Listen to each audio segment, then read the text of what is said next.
तो ताबड़तोड़ cricket cricket का सबसे बड़ा महाकुंभ यानी कि T20 वर्ल्ड कप की शुरुआत हो चुकी है, जहां पर 20 टीमें आमने सामने होंगी। लक्ष्य होगा उनका वर्ल्ड कप जीतने का। इस बार है 10वां एडिशन, जो कि हो रहा है भारत और श्रीलंका में। आज भारत बस लाइव में आप सभी का स्वागत है, जहां पर हमारी टीम यहां पर मौजूद है। मेरे साथ मौजूद है देवेश, मेरे साथ मौजूद है यहाँ पर मृणाल और साथ ही मौजूद है उज्जवल। आज हम बात करेंगे कि 7 तारीख यानी कि डे 1 जो 3 मैचेस हैं, किस तरीके से हमें आज दिखते हैं। एक मैच खत्म हो चुका है पाकिस्तान और नीदरलैंड्स के बीच, इसमें पाकिस्तान जीत चुका है।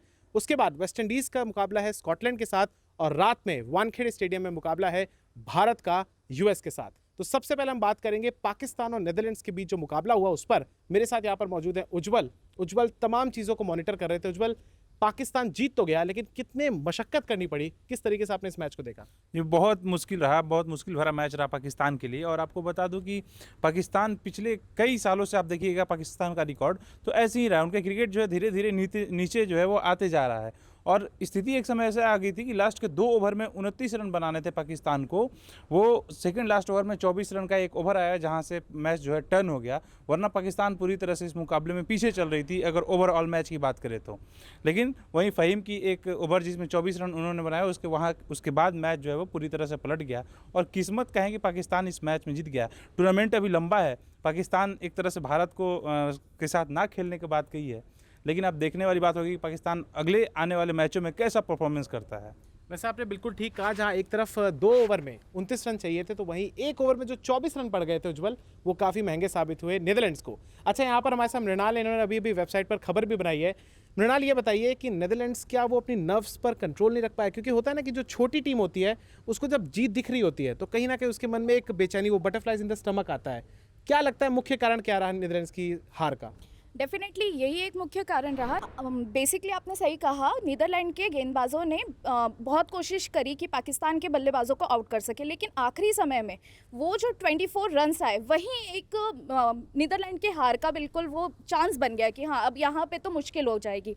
लेकिन पाकिस्तान के बल्लेबाजों ने भी जिस तरीके से आगे आगे आकर बल्लेबाजी करी, उससे नीदरलैंड की हार तो निश्चित नज़र ही आने लगी थी। कहीं ना कहीं देखिए, नीदरलैंड्स ने प्रयास जरूर किया। वो हम लोग कहते हैं ना कि ये लोग मैच भले ही नहीं जीते लेकिन दिल जीते हैं। देवेश यहाँ पर मौजूद है। देवेश, अगला मैच जो है, आज का दूसरा मैच जो कि अभी चल भी रहा है, वेस्ट इंडीज और स्कॉटलैंड। आप जानते हैं कि बांग्लादेश की टीम को बाहर निकाला गया और उसकी जगह स्कॉटलैंड को बुलाया गया।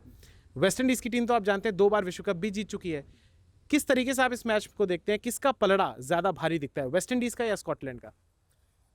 देखिए, स्कॉटलैंड को बाद में शामिल किया गया है। उनकी तैयारी को लेकर भी सवाल खड़े हुए होंगे। जाहिर है कि बिना तैयारी के आ रहे हैं। और दूसरी तरफ वेस्ट इंडीज़ के साथ उनका मुकाबला है, जो टीम लगातार आक्रामक रही है। लगातार उनकी T20 जो क्रिकेट है वो शानदार प्रदर्शन हमेशा से करा है उन्होंने। वेस्ट इंडीज़ के बल्लेबाजों का जिक्र किया जाए और स्कॉटलैंड, जो जैसा कि मैंने अभी कहा, क्योंकि एकदम से बिना तैयारी के जिस तरह से आए हैं, ऐसे में अब ये देखना होगा कि पहला मैच कैसे वो खेलते हैं, और वो भी वेस्ट इंडीज जैसी टीम के सामने। हालांकि देवेश ने एक बहुत अच्छी बात कही यहाँ पर। स्कॉटलैंड की टीम को अभी महज 15 दिन पहले तक पता नहीं था कि वो विश्व कप खेलेंगे भी कि नहीं, लेकिन वेस्ट इंडीज अभी हाल ही में स्कॉटलैंड और उससे पहले अफगानिस्तान से भी सीरीज खेल कर आया। हालांकि नेपाल से ये लोग हार भी चुके हैं। बहरहाल, अब हम सबसे बड़े मुकाबले की तरफ लौटेंगे, क्योंकि पहला मुकाबला जहां खत्म हो चुका है कोलंबो में, दूसरा चल रहा है ईडन गार्डन्स में, लेकिन तीसरा मुकाबला जिसपे सबकी नजर है वो है भारत के सामने, जब होगा यूएस यानी कि अमेरिका। और भारत की टीम में वो 4 खिलाड़ी या 5 खिलाड़ी आप बताइए जिन पर सबकी नजर होगी आज। जी, भारत की टीम में सबसे पहले तो अभी विश्व के नंबर 1 बल्लेबाज जो हैं अभिषेक शर्मा। अभिषेक शर्मा पे पूरी दुनिया की नज़र है। सब जो जिस तरह से पिछले 1-2 सालों में परफॉर्मेंस दिया है अभिषेक शर्मा ने, एक शानदार और विस्फोटक ओपनर के तौर पे बहुत दिनों के बाद भारत को मिला है ऐसा ओपनर जो उतरते ही लगातार जो है वो अटैक कर रहा है। और अब आप देखिएगा कि पिछले सीरीज में संजू सैमसन की खराब परफॉर्मेंस के बाद अब ये लगभग तय है कि उनके साथ जो ओपनिंग जोड़ी है वो ईशान किशन करेंगे। और 1 डाउन अगर तिलक वर्मा फिट रहे हैं तो तिलक वर्मा खेलेंगे। तो अब ये मुकाबला होगा वो अभिषेक शर्मा पे काफ़ी निर्भर रहेगा, ईशान किशन पे। और इसके अलावा कैप्टन सूर्य कुमार यादव को आप देखिएगा तो जो आउट ऑफ फॉर्म चल रहे थे पिछले 1 सालों से, लगातार उन पर कई सवाल भी उठ रहे थे, लेकिन अब जो है आज सूर्य कुमार यादव पूरी तरह से फॉर्म में आ चुके हैं। और भारत की बॉलिंग लाइनअप की बात करी तो जसप्रीत बुमराह, अर्शदीप सिंह हो और सिराज की वापसी हो गई है। हर्षित राणा जो है वो पिछले चोटोरी की वजह से बाहर हो गए हैं। हाँ, तो अब बॉलिंग अटैक भी काफ़ी मजबूत हो गई है। और भारत की स्पिन जो है हमेशा से भारत में वर्चस्व रहा है स्पिनरों का। तो भारत इसमें कोई डाउट नहीं है कि आगे है, लेकिन देखने वाली बात ये होगी कि भारत कितना रन बनाता है अगर पहले बैटिंग करता है, क्योंकि ताबड़तोड़ बल्लेबाजी जो है एक समय कभी कभी जब ईशान किशन और अभिषेक शर्मा खेलते हैं तो लगता है कि कई बार 300 का रन जो है हम छू ना लें। बिल्कुल। हाँ, तो अब देखने वाली ये बात होगी कि अमेरिका के सामने हमारे टारगेट कितना का होता है। अगर हमें टारगेट मिलता है तो हम कितना जल्दी अचीव कर पाते हैं। लड़ाई तो सिर्फ इस बात की है। बाय द वे वैसे मैं बताना चाहूँगा जिन खिलाड़ियों के उन्होंने नाम लिए, पूरी टीम हमारी जो है 15 की स्क्वाड जो है वो कहीं ना कहीं ताबड़तोड़ बल्लेबाजों और गेंदबाजों से भरी हुई है। इसी के साथ मैं आपको पूछना चाहूँगा मृणाल से। मृणाल और मेरा ऑफ कैमरा डिस्कशन भी हो रहा था। मृणाल, आपने बताया था कि यूएस ही वो टीम है जिसने पाकिस्तान को भी पिछले विश्व कप में मात दी थी। तो क्या भारत की टीम को इस पूरे मैच को कंप्लीसेंट होकर लेना चाहिए कि यार यूएस है चलो हरा ही देंगे, या थोड़ा बहुत सचेत होकर लेना चाहिए? क्योंकि इंडिया ए के साथ जब वार्म अप मैच हुआ था तो यूएस ने भी 200 रन बनाए थे। तो क्या जो सीनियर टीम है, मेन टीम इंडिया, वानखेड़े में यूएस को क्या हल्के में लेगी या देखिए?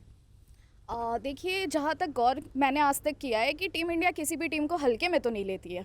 उनके साथ उन्हीं के लेवल पे जाके खेलने की कोशिश ज़रूर करती है। तो वार्म अप मैच में तो यूएसए ने तगड़ी टक्कर दी थी, तो इस बार भी मैच में रोमांचक होने की उम्मीद है। हालांकि एक मीडिया रिपोर्ट्स में ये भी बोला जा रहा है कि जसप्रीत बुमराह इस पहले मैच में नहीं खेलेंगे, तो ऐसे में सिराज को प्लेइंग 11 में चांस मिल सकता है। लेकिन सोचने वाली बात तो ये भी है कि सिराज अभी तक कोई मैच खेले नहीं है। पिछले न्यूजीलैंड के खिलाफ भी जो मैचेस हुए थे उसमें सिराज टीम का हिस्सा नहीं थे। ऐसे में इस बार सबकी नज़र सिराज पर ज़रूर हो सकती है। बिल्कुल, यानी कि सिराज और अर्शदीप के हाथों हो सकता है कि हमारी पेस अटैक की कमान है। यहाँ पर देवेश हमारे साथ मौजूद है और देवेश मेरे से ये बात कह भी रहे थे कि सूर्य कुमार यादव की जो फॉर्म वापस आई है वो कहीं ना कहीं टर्निंग पॉइंट और ट्रम्प कार्ड साबित हो सकता है। देवेश, मुझे ये बताइए कि सूर्य कुमार यादव इससे पहले जो कि भारत के कप्तान भी है, कितना महत्वपूर्ण है उनका उस फॉर्म में लौटना, क्योंकि मिस्टर 360 उनको कहा जाता है, और उनके साथ ही जो ईशान किशन की वापसी हो रही है, तो इन दोनों खिलाड़ियों की आक्रामकता, इनकी फॉर्म को लेकर आप कितने आश्वस्त हैं?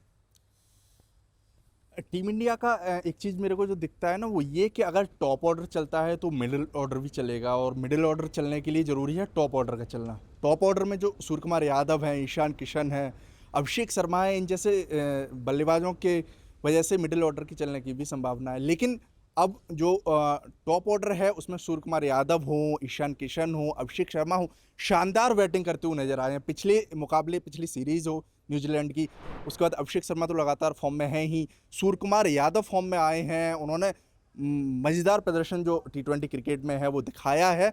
अब आज के मैच पे नजरें हैं कि कौन कैसा प्रदर्शन करता है, इसके बाद ही ये तय हो पाएगा कि कौन फॉर्म में है कौन नहीं है।